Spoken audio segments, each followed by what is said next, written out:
Welcome to the Sunset Flip Wrestling Podcast with your hosts, Darren. What the hell is going on? And DoubleC.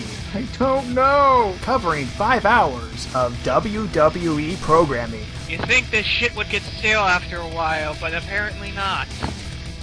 Yes, and you can follow us at Sunset Flip or at Dash 182. This is the Sunset Flip podcast thing, like the intro already said. Yes, we are so classy. Yes. We have to repeat everything everybody else says. That's how you know you're original. And we got a lot of that going on this week. So how you doing, Casey? I am doing just fine, I guess, because, well, I'm on the West Coast, and we don't have to contend with the quote-unquote mega storm Sandy. Well, I'm on the East Coast, and I can tell you, I'm just wet over here. There's nothing but leaves on the ground, everything's wet, and I can't, as much as I get the dehumidifier up, you just can't get that moisture out of the air. Mm-hmm. Oh yeah, I feel ya. It feels pretty much like where you are. It feels like Wisconsin. So we have 3 shows to take care of. We don't have 5 hours of programming. We have 8. Oh, Christ. How the hell do we get through all this? Well, we can go through Smackdown really, really fast. Alright, let's get this over with then. Because Smackdown on the 26th didn't really have that much stuff happen. Yeah.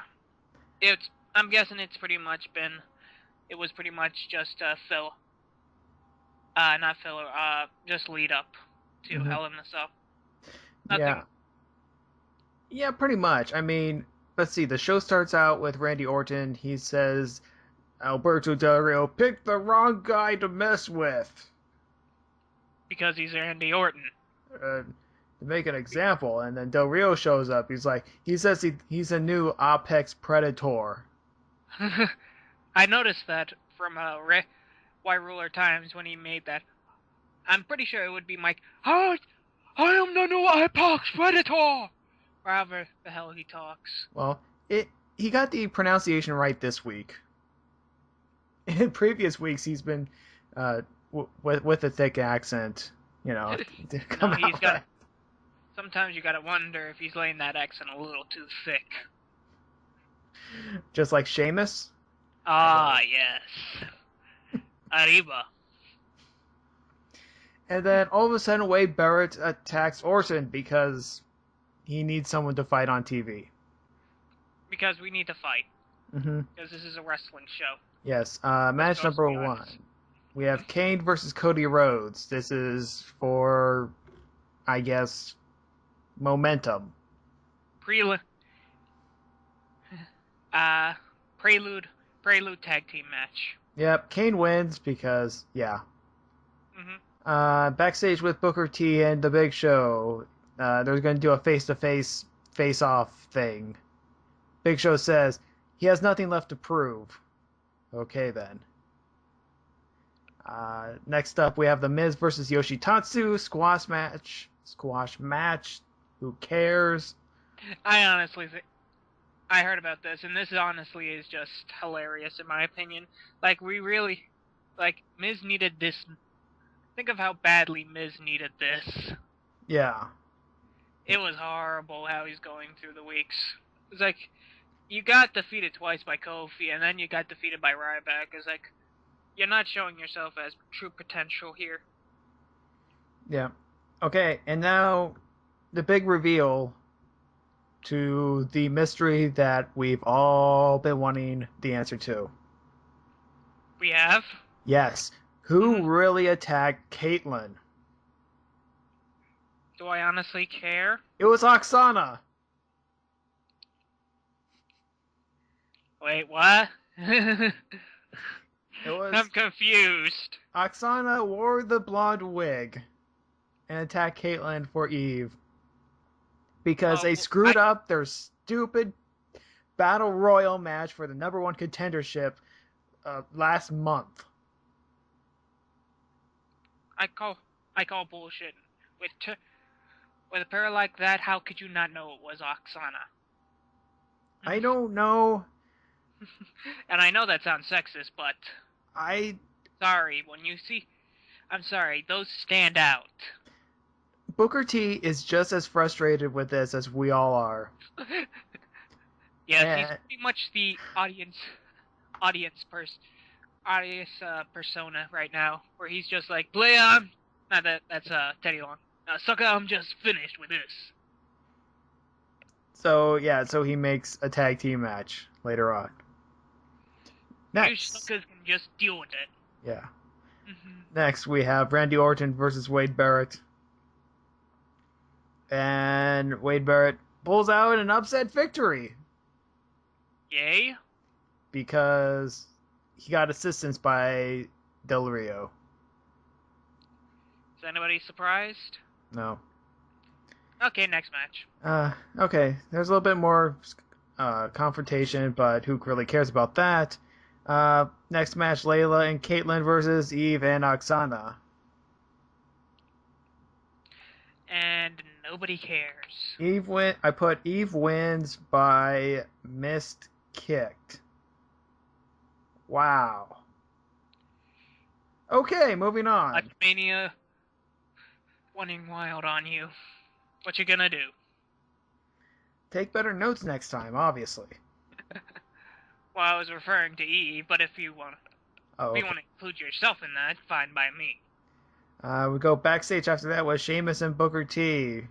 Sheamus is happy-go-lucky as always. He goes, well, he's not really happy-go-lucky. He's like, I'm not going to be responsible for what happens. Our face champion, everyone, once again. Once again, fella, this is... and I'm not taking any of this shit seriously. Okay. That's actually... That's another thing that I was reading Y Ruler Time's thing before the Hell in a Cell match, so I was listening to this, and he pretty much went on a giant complaint spree that it pretty much ruins the fact because, Sheamus is just not serious. He's just goofing off a lot. It's just one big goofball. And it's hard to take this seriously or try to have any tension when it's just like this big goofy guy, and he's not taking it seriously. Mm-hmm. So now, do I agree with that? In a matter of sense, yes. But honestly, I think I'm gonna say it's the character that's bugging me the most about this. Is like, actually no, it's not the character, it's the writing that's bugging me. It's like they need to find better ways to actually portray the confrontation and the rivalry between the Big Show and Sheamus. But they're just not doing it well. They're just doing goofball versus serious man. Yep. So after that, we have the main event. It's Daniel Bryan versus Damian Sandow. Sandow pulls out the victory because of interference, distraction, and stuff like that. Yay. Same old. Yeah. Apparently there's talk between Kane and D. Bryan where, who's the weak link? You don't know. Because I'm the tag team champions. No, I'm the tag team. Whatever. Okay. So, we finally get to the face-to-face talk thing, where the ring is literally separated by security, right down the middle. Not through center of the rope. I mean from corner to corner. Which makes of course any much sense. And then after a lot of talk, Sheamus kicks the security people and everyone fights. Our hero, ladies and gentlemen. Yeah. Okay. That was Smackdown. Yay! Yeah, that was Smackdown. Get that done in 10 minutes. Alright, none of this crap. Now to Hell in a Cell. Hell in a Cell, yes, where We're gonna complain a lot. Well, okay. I'm gonna complain a lot. Let's go through the details first of all. As far as championships are whatever Are concerned. yes, are concerned. No one retained. Let's see. During the tag team champion match, Kane and Daniel Bryan lost via disqualification. No, you're gonna have to explain this because I didn't see it. How did that happen? Apparently, let's see, I really didn't see it, but I've read it. You know, journalistic quality and all that stuff, integrity. Yes. Apparently there was an altercation with the 5 count, I think.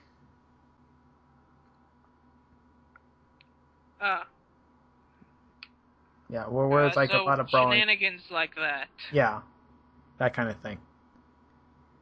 So it's not a straight win for them, which is sad. Because, you know, you go pay money.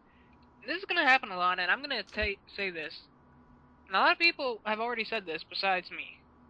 You know, you go to see these special pay-per-view matches.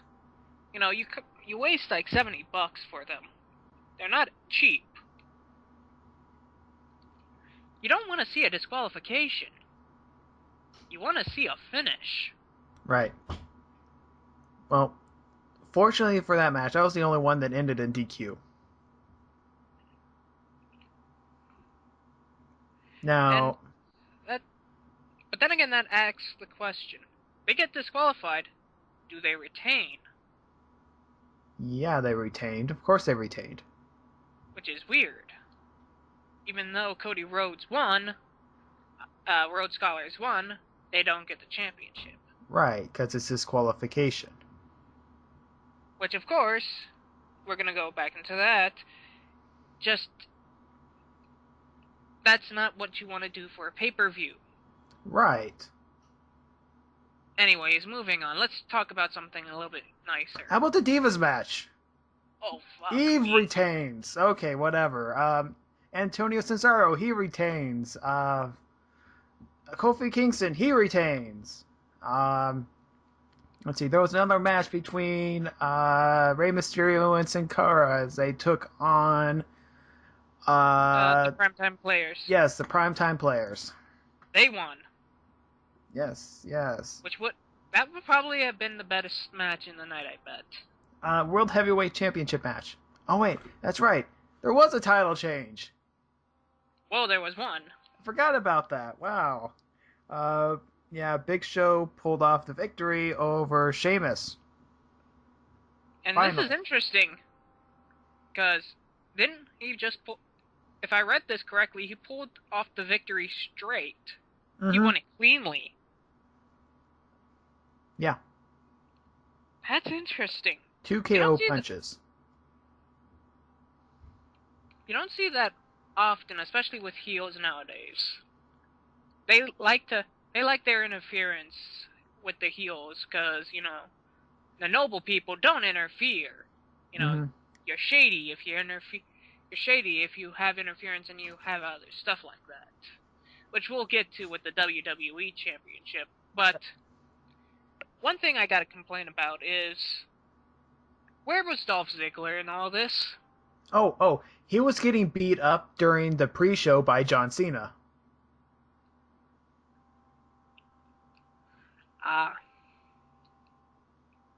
He was answering questions.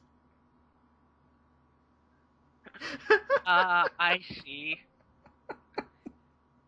So, they're just not gonna do... They're just giving up on that whole Money in the Bank thing by now, haven't they? Red herring, maybe? Red herring, yes. But it's still the fact that they're not doing a goddamn thing with it. Yeah, they really aren't. But by this point, The Miz already won the championship. Yes. And was retaining it. Yeah. Hurry this shit up. If you're gonna do something with the stupid championship, do something! Watch him win the Royal Rumble. Oh, Christ. And pull out the double championship. What, he loses the first match, then he gets back in and says, oh, I have the... So we're gonna restart the match again. No, not necessarily. He wins the Royal Rumble, goes after the WWE Championship, wins that, catches in Money in the Bank for the World Heavyweight Championship. Oh, he does the undisputed thing? He goes Chris Jericho on us? Might be. Interesting. Okay, so the WWE Championship match.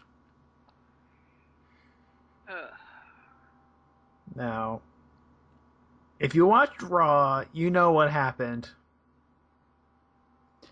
It was a screw job thing with the ref. The ref, Maddox guy. He did a low blow and a quick count for CM Punk for him to retain.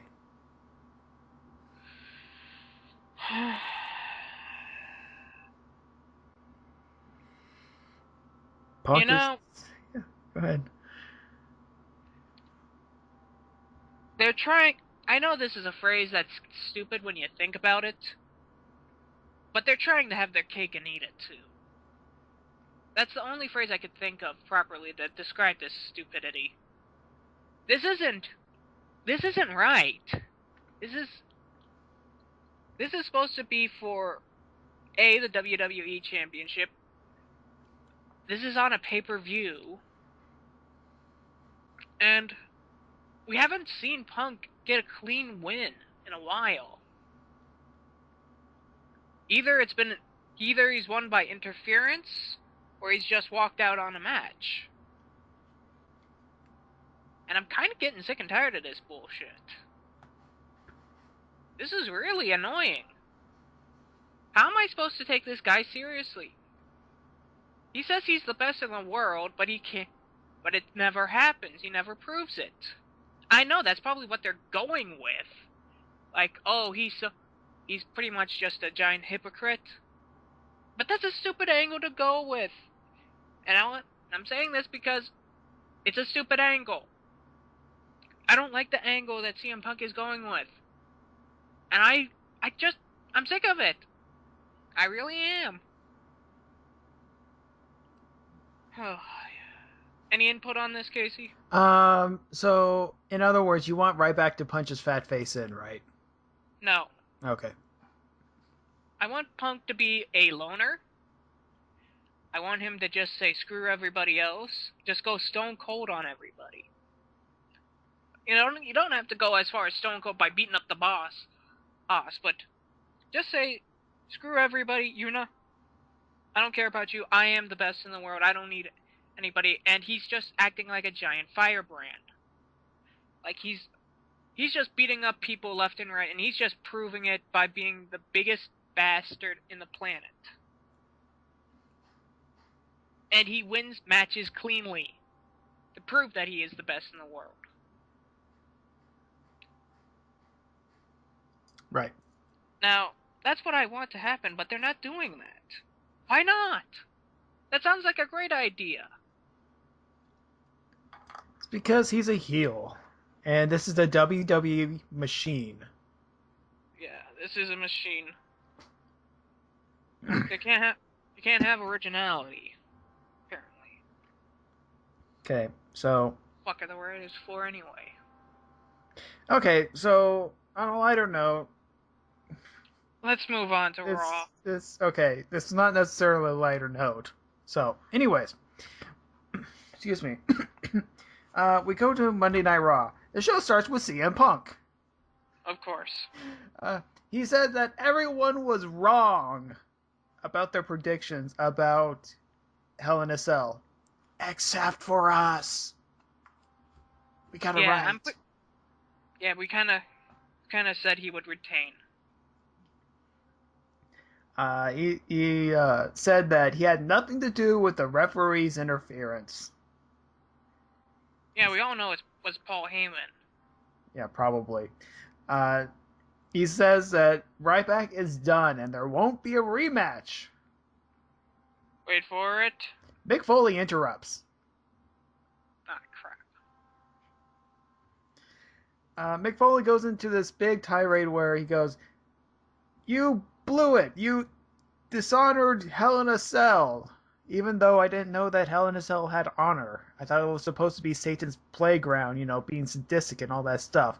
He says that there's a tradition with Hell in a Cell. Meaning, like, no rules? What? Meaning like there should be. I think it's pretty much just audience reaction to what we're yelling about of Hell in a Cell. It's like it was a shit fest because, well, they didn't do anything. They just had a bunch of people. Did they have, honestly, any good fights within the cell? All Ryback did was just throw CM Punk on top of the cage. I mean, there was no good. I'm not expecting them to go like Mick Foley and throw themselves off 15-foot ceilings into the Spanish announce table. But do something. You don't just get the ref win. Yeah. Get the ref win and just win it out. Yeah, and when you put this into perspective, the entire Hell in a Cell match pay-per-view concept is completely unnecessary. They schedule this thing as Hell in a Cell each and every year, expecting a big rivalry to, well, be used in it. They didn't get that this time. They got CM Punk, the reigning champion, versus a first-time contender. First-time contender, and a guy who's supposed to be the Invincible Giant. Right. It didn't fit. It didn't fit precisely. We needed somebody like I would have enjoyed Randy Orton and Alberto Del Rio in the Hell in a Cell. Yeah, that actually would have worked fine in the Hell in a Cell match. Yes, that could have been your match. But no. That would have worked fine, but no. Anyways, so CM Punk goes, Survivor Series is coming up in a few weeks. Let's have teams. Team Punk versus Team Foley. And why? Because we're bored. That's why. Tradition. Because it's tradition. Well, it's tradition to actually have good matches. So, Foley agrees, Ryback interrupts right away, and Punk runs away. Okay. So, nothing we haven't seen before. Match number 1, JTG versus Ryback. Gee, I wonder how this is gonna end. Squash match. After the match, Ryback gets on the microphone and he goes, "Feed me, Punk." Okay. I just want to point out, each and every single one of these matches had a jobber entrance. Now, if you don't know what a jobber entrance is, this is what it is. A jobber entrance is one person comes out, gets on TV, comes out to his entrance. His opponent already in the ring. His opponent's already in the ring, and they just get like a little thing. If you're lucky, they get the music. Yeah, if you're lucky, you get a title card for their name. We didn't get that for a lot of them. They just planned this. They just planned this beautifully, didn't they? Mm-hmm. So, second match, Randy Orton versus Wade Barrett. This is the typical Orton match. Do we really have to get into detail? I actually wrote down the details. It goes, strong start for Orton. Then he gets beat up. Then he makes a comeback. Then he gets beat up again. And then surprise RKO. Surprise RKO out of nowhere. No punt to the head. Which everybody is sad that there's no more punting of heads. Punt you in the skull. I want more punting. Okay. Maybe... Why? Because it's more interesting than this bullshit that's going on. Maybe after the election. Maybe. Let's see. we have AJ and Vicky Guerrero backstage. They're gonna have an interview. Oh, Christ almighty. Yeah, so they talk for a bit, and then Vicky goes out. It's like, okay. Match number 3. Team Hell No versus the Primetime Players. This is also pretty much... It's Another squash match? It's not necessarily a squash match, but you know who's going to win. They get the jobber entrance. Yeah, jobber entrance. Kane and Daniel Bryan force tag themselves in. They tag themselves in. Yeah, it's the same shtick that Team Hell No has been going through. Right, but now it's constant. Mm-hmm. They don't do normal tags anymore. Primetime Players taps because, yes, okay. So, here we go. More drama stuff that we don't seem to care about. Yeah. Vicky Guerrero comes out. She's been with the company so long. She's had management positions and all that stuff. She still doesn't have music. She doesn't have a Titantron video. Why? I don't know. So Vicky comes out. Somebody's falling at the wheel because of this. But honestly, what would her music be? It would start with "Excuse Me," and she just does that already, so... Yeah, but have something. I mean, you're on the level of the referees. Yikes. They're just blind morons. Yes, the referees don't get music. Neither does Vicky. So... I kind of feel bad for her now. She brings out John Cena. And that sympathy is about to go away, isn't it? Yeah, she has proof that there was an affair going on, even though that neither of them were technically married at the time. Okay. So, Vicky brings out footage about a few weeks ago, and, you know, the next week and all that stuff, where Cena asks AJ out for a date and whatever, and there's a picture of them having dinner. Okay. John Cena explains the footage, and then they get the secret camera. If this was a time to bring back GTV, this would be it.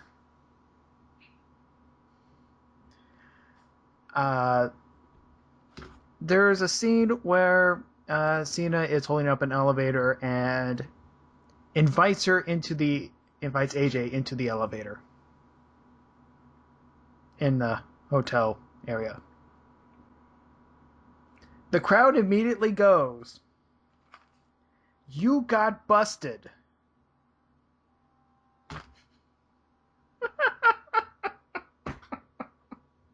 John Cena gets incredibly defensive about this. Okay, stop the picture, stop the music. Stop.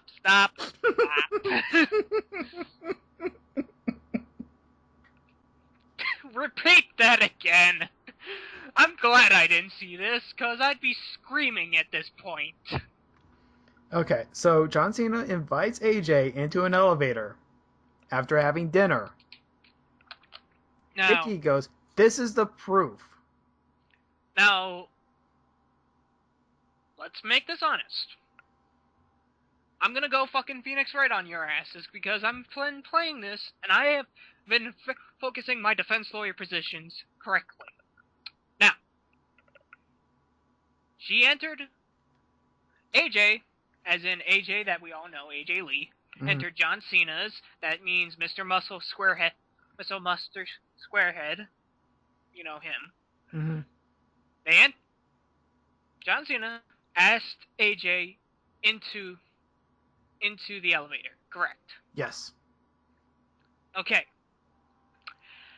Was there kissing involved? No. Was there any looks involved? It's hard to tell. Well,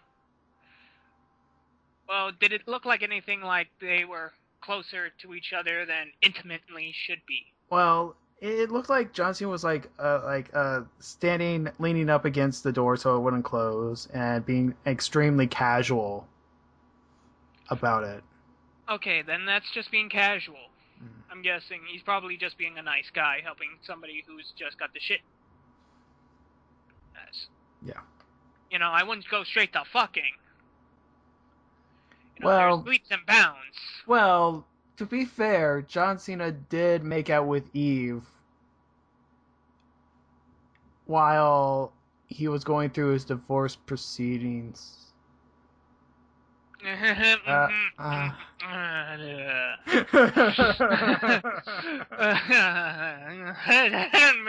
The defense rests, Your Honor.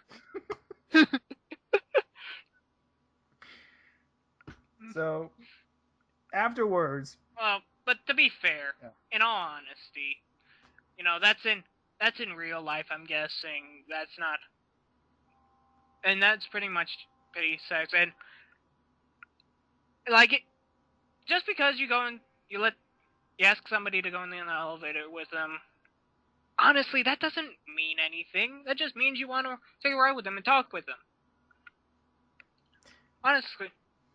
Honestly, if I ask some of my friends to come over, that doesn't mean I'm gonna fuck them up the ass, and it means I want to talk to them, or maybe play Magic the Gathering with them. I'm not gonna screw them.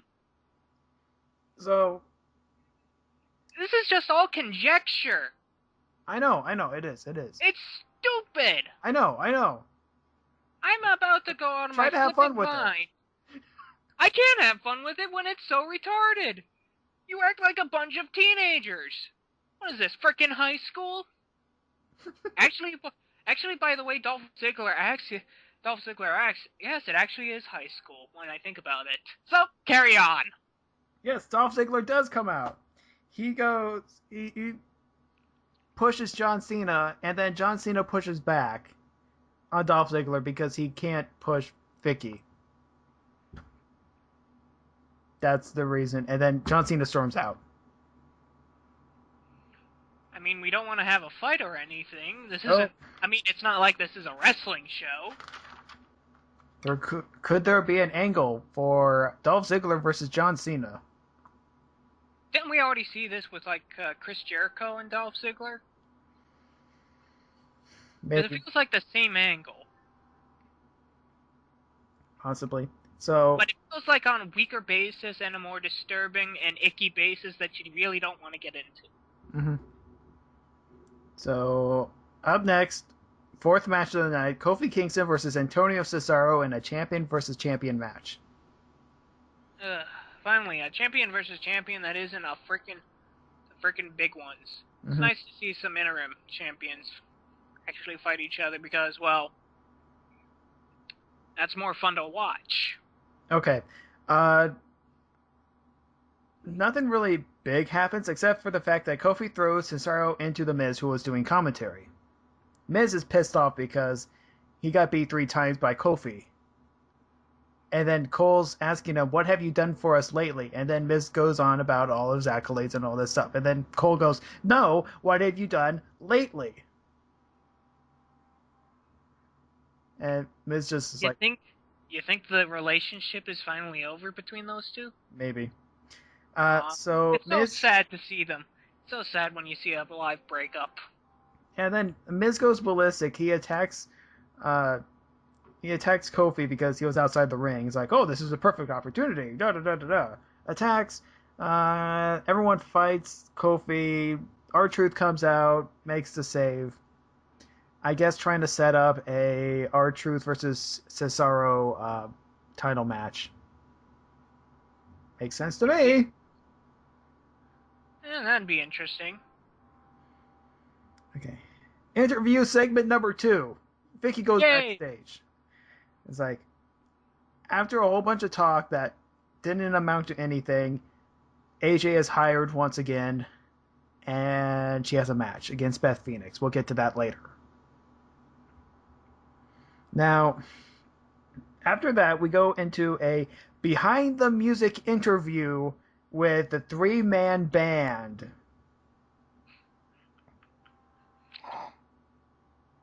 I think this would have made my night, to be quite honest. After all the bullshit, Seeing three goofballs go at it would just be fine with me. Basically, But from your tone, it sounds like it was beyond retarded. it goes like this. The interview asks a bunch of questions, about the band and what instruments they play, and all that stuff. They don't go into very much detail about that. Except for the interviewer goes to Jinder Mahal. It's like, oh, what do you bring to the table? Jinder Mahal goes, I'm the funny one. And then concerning look afterwards. Just stares.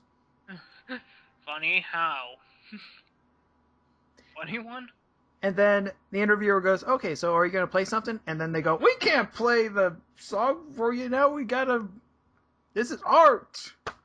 Okay, that's how this segment ends. JR makes a comment. This is the worst interview ever. Would you agree with him? Yes.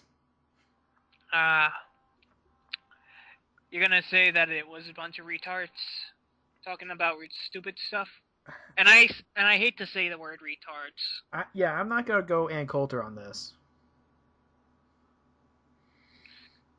But it was pretty stupid. It was a bunch of morons. Let's use that word. That's a nicer word. That is a nicer word. It's a bunch of morons going around acting like morons. Mm-hmm. Usually that's funny. Not this time. Alright. So we have Santino and Zack Ryder versus Heath Slater and Jinder Mahal. So Heath Slater has yet another finisher. He goes from his neck breaker to a different neck breaker to this. He now uses the Playmaker from MVP. Really? Yes. Interesting. So the three-man band wins. Yay. Well, technically it's two because it's just Jinder and Heath Slater. Yeah. Drew McIntyre's not out there, is he? Well, he was... Or is he just doing the assist? He was doing the assist. Ah, I see. So it counts. Mm-hmm. So we also get news that Jerry Lawler's going to come back in 2 weeks. Yay, good for Jerry. Yes, the commentating. Okay, sixth match. AJ versus Beth Phoenix. AJ wins by roll-up. However, Vicky says, no, we're going to restart the match. Glam Slam. Beth Phoenix wins.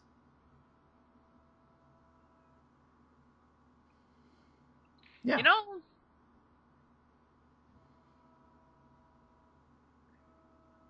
I know she's supposed to be not the interim general manager or the general manager or whatever the hell the managing general is, whatever her title is.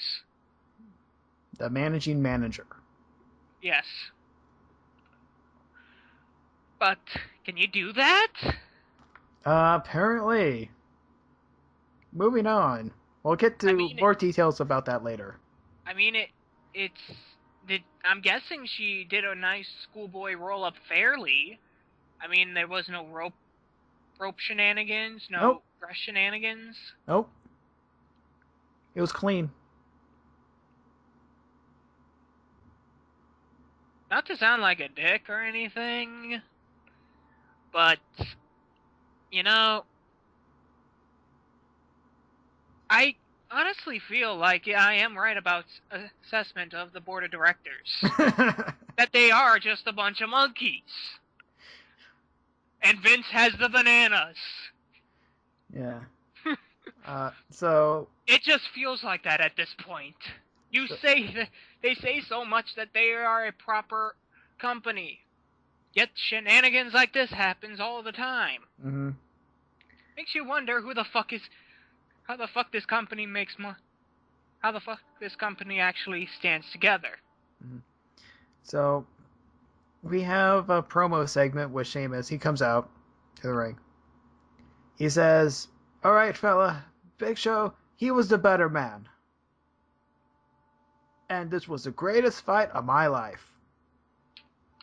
Some would argue otherwise. But I don't know, that Wade Barrett match you had a few weeks ago. That was actually pretty nice. But this is a war, and the war's not over. And Big Show. So he's gonna. No, not going there, not going there, not going there. I was gonna make a very inappropriate joke, but Show, it was too easy. The Big Show comes out. He says that you made me realize something. I have no limits. So, and nobody can get onto my level. I'm gonna hold this title forever. Then he calls Sheamus a ginger snap.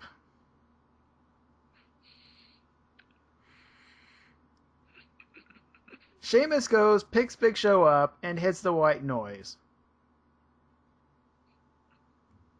How he does this, I don't know. Afterwards, he takes 10 aspirin and goes into bed screaming about his lower back. I'm guessing. Yeah, so that continues on. Oh, that would explain why you don't see him later on in the whole Simon A. Coleman thing, because I was able to see that part. Oh yeah. Most likely he was in the back going, ow, ow, ow, fell on my back! Another backstage segment. It was with Cena and AJ. It's like, we're going to get to the bottom of this or something like that. Something stupid. Vicky's in the background stalking. Beth Phoenix. Because she's evil. Beth Phoenix catches up with Vicky. Says, thanks for restarting that match. And Vicky goes, yeah, but you blew it the first time, so you're fired.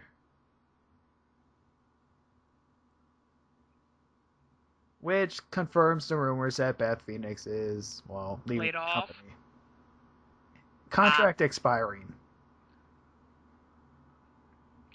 That's how you write out a character. I mean, you don't give them a grand finale or anything like that. No, they're not not with a diva. They're not main character. They just go, oh, by the way, you're fired. Like Victoria? Shh.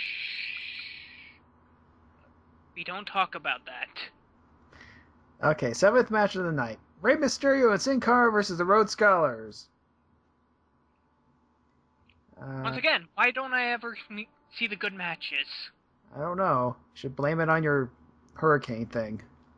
Yeah, I blame it on Sandy. Why do I always get the crap? So I didn't put that much notes for this, but Sandow picks up the victory by pinning Sin Cara. Yay! Yay! Oh yeah, that's right. Fun.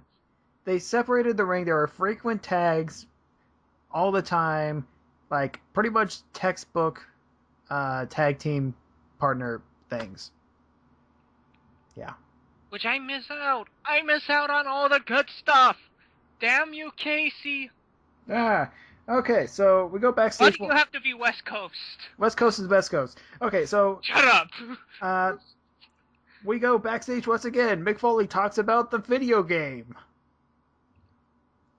Oh, Christ. And that's when Paul Heyman shows up. He goes, while you're talking about video games, we're talking about Survivor Series. Do you have your lineup? And then Mick Foley goes, yeah, I took care of that a while ago. Heyman's like, oh. Okay. I was like, yeah. Why the fuck should you care? I've already done it. Have you? Hold on one second. I gotta call some people.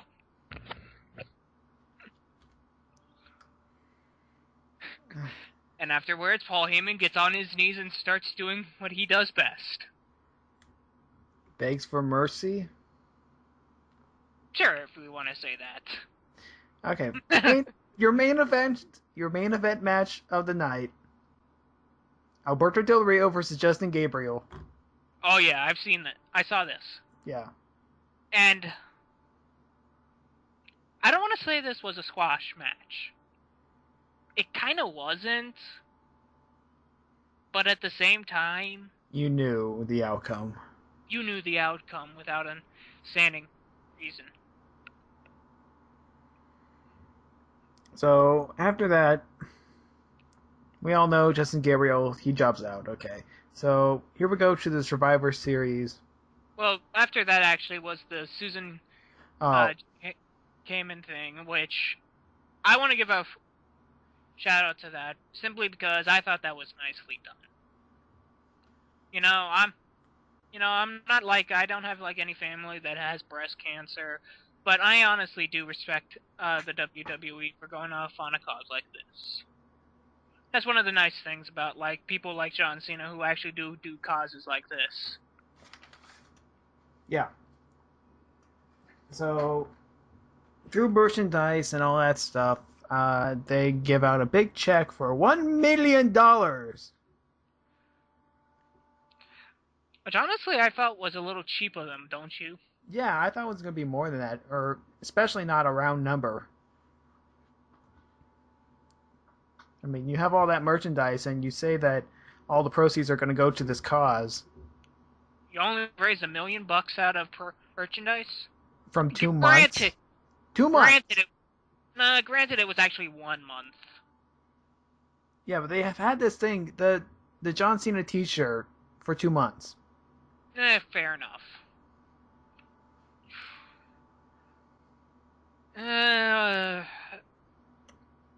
I'm trying to figure out, like, I'm doing math in my head quickly. It was like, well, proceedings, you got a cost for material, then you have your own dividends that you add out, then you give out to the percentage actually to the Susan.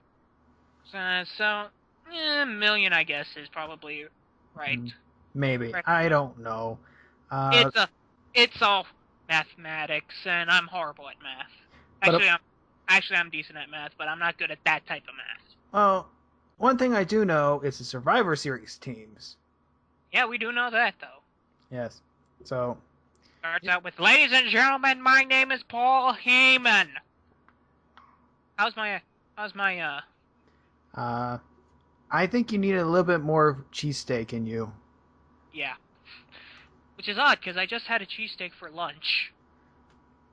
So, we have for Team Punk, we have The Miz, who, it's a solid competitor. I enjoy it. So, I think solid pick. The Rhodes Scholars, Cody Rhodes and Damian Sandow, who just proved that they're really good at being tag teams. Yeah, I'm fine with that too. Like I said, like there was this lineup they actually go with is actually a decent lineup of like, but you'll notice quickly what the lineup is all about. And say the last one. And Alberto Del Rio.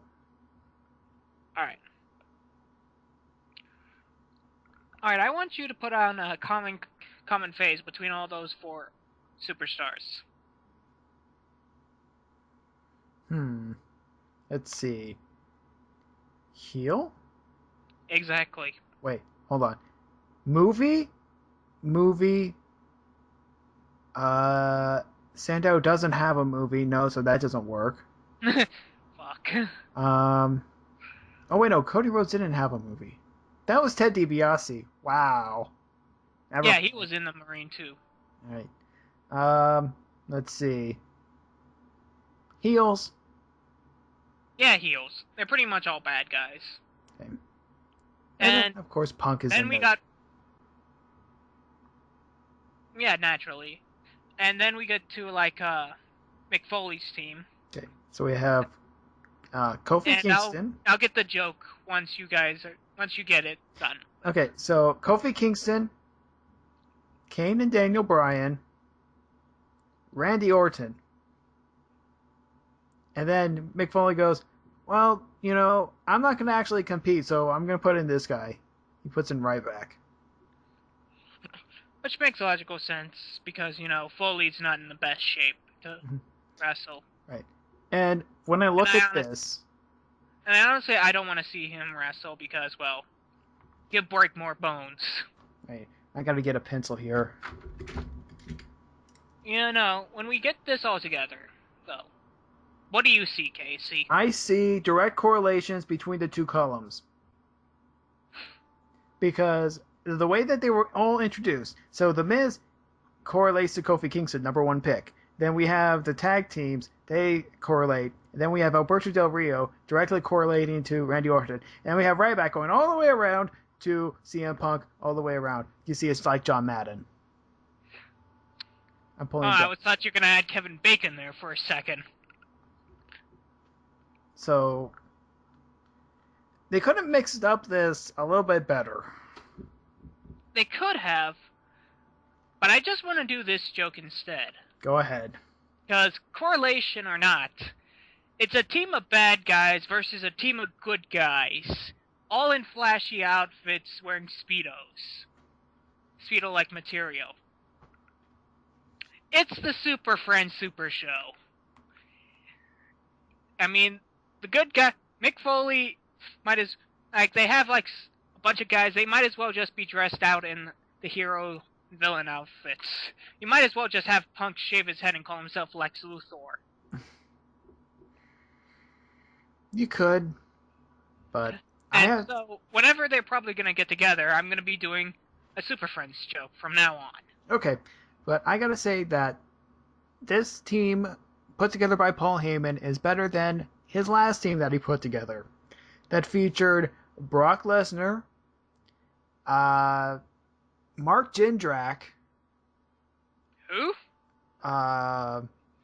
Let's see, who else? That Australian guy, Luther Reigns, I think it was. No, not Luther Reigns. Was Luther Reigns in there anyway? We don't know. Okay, so we have Brock Lesnar, Mark Jindrak, the Australian guy who quit. And then the fourth one was The Big Show. That's right. Weird-ass picks. Everyone was over 7 feet tall except for Brock Lesnar. And then again, Brock Lesnar is a piece of meat. Mm-hmm. And they were going up against a more technical team from Kurt Angle. It was Kurt Angle, Benoit, and... We're allowed to say Benoit? Yeah, of course. Benoit. Oh, yeah. And then came Hardcore Holly and a just turning face Cena.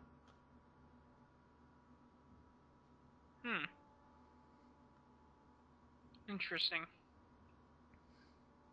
But hey, it's Survivor Series. Yeah, you're gonna have like a giant matchup of people fighting each other. Mm-hmm. Yep. But the whole thing with Randy Orton is probably one of the best picks that Foley could ever put because... Well, Randy Orton's really good. At Survivor Series matchups. Oh, hell yeah. Yeah. In like the 5 he's been in, he's won 3 of them. And in 2 of those, he was a lone survivor. At least. So, he's good. He's really good at Survivor Series. If you look at it like that, that makes it sound like Paul Heyman is sort of an idiot for not picking him. Yeah, even though that Orton says he wants to go heel. Controversy in the Survivor Series. Huh? Could we see a Orton heel turn? Maybe a twist. Yes, then I get to bust out my M. Night Shyamalan? What the twist? Exactly. But we gotta wait for it. Yes. Yes, well, we have hold it off until we know it's true. Yes, we have a long ways before Survivor Series. The Thanksgiving celebration put on by WWE. I hate Thanksgiving. Usually I just fall asleep most of the time while watching football at Thanksgiving. So I think this actually might be the first time I might see Thanksgiving with WWE. Yes, so anyways, we'll see you next week. I think I just shat my brain.